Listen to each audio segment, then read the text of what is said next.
थोड़ा सा आप हमें ये बताइएगा कि एडहॉक जजेस का मामला जो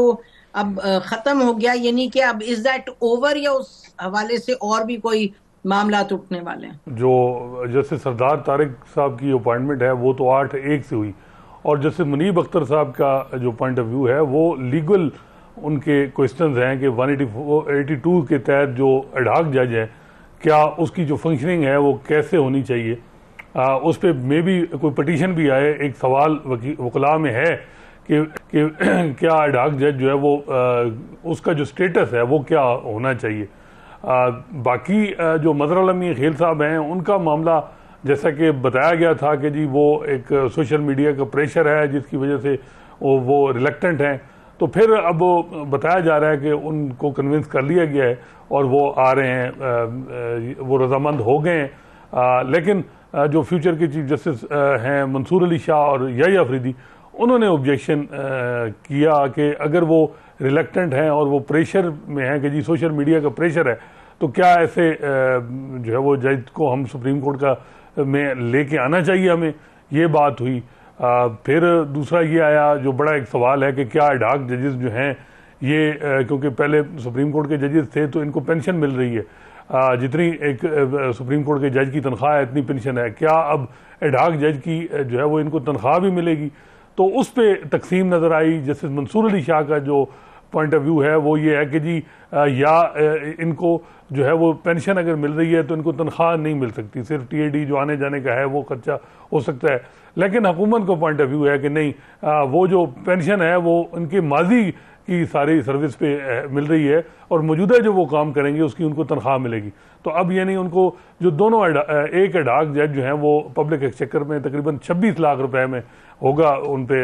यानी वो दिए जाएंगे। हालांकि चीफ जस्टिस ऑफ पाकिस्तान की तनख्वाह भी 15 लाख या इससे थोड़ी ज़्यादा होगी। तो ये एक चीज़ है जिसमें सुप्रीम वहाँ तकसीम है, और बज़ाहिर ये लग रहा है कि जस्टिस मंसूर अली शाह अगर चीफ जस्टिस अक्टूबर में आए तो उन्होंने ये करना है कि जी या ये पेंशन लें या सैलरी लें।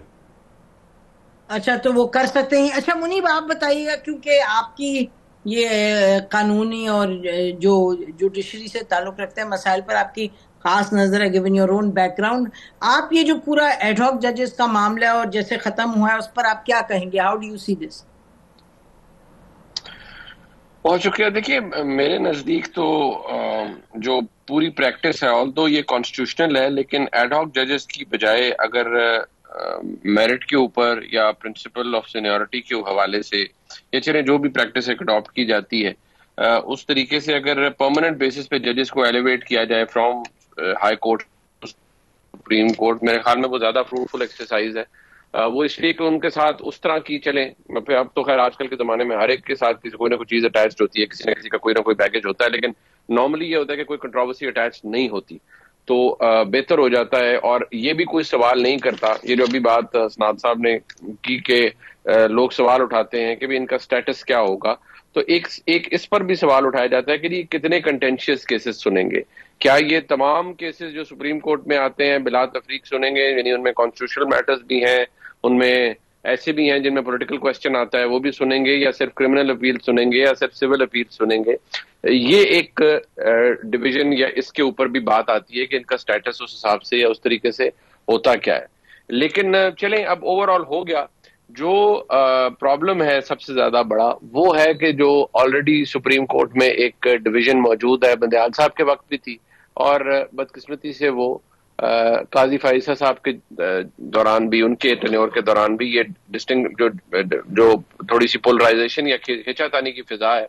ये खत्म नहीं हुई, बल्कि मैं समझता हूँ मजीद बड़ी है, और ये एविडेंट भी है।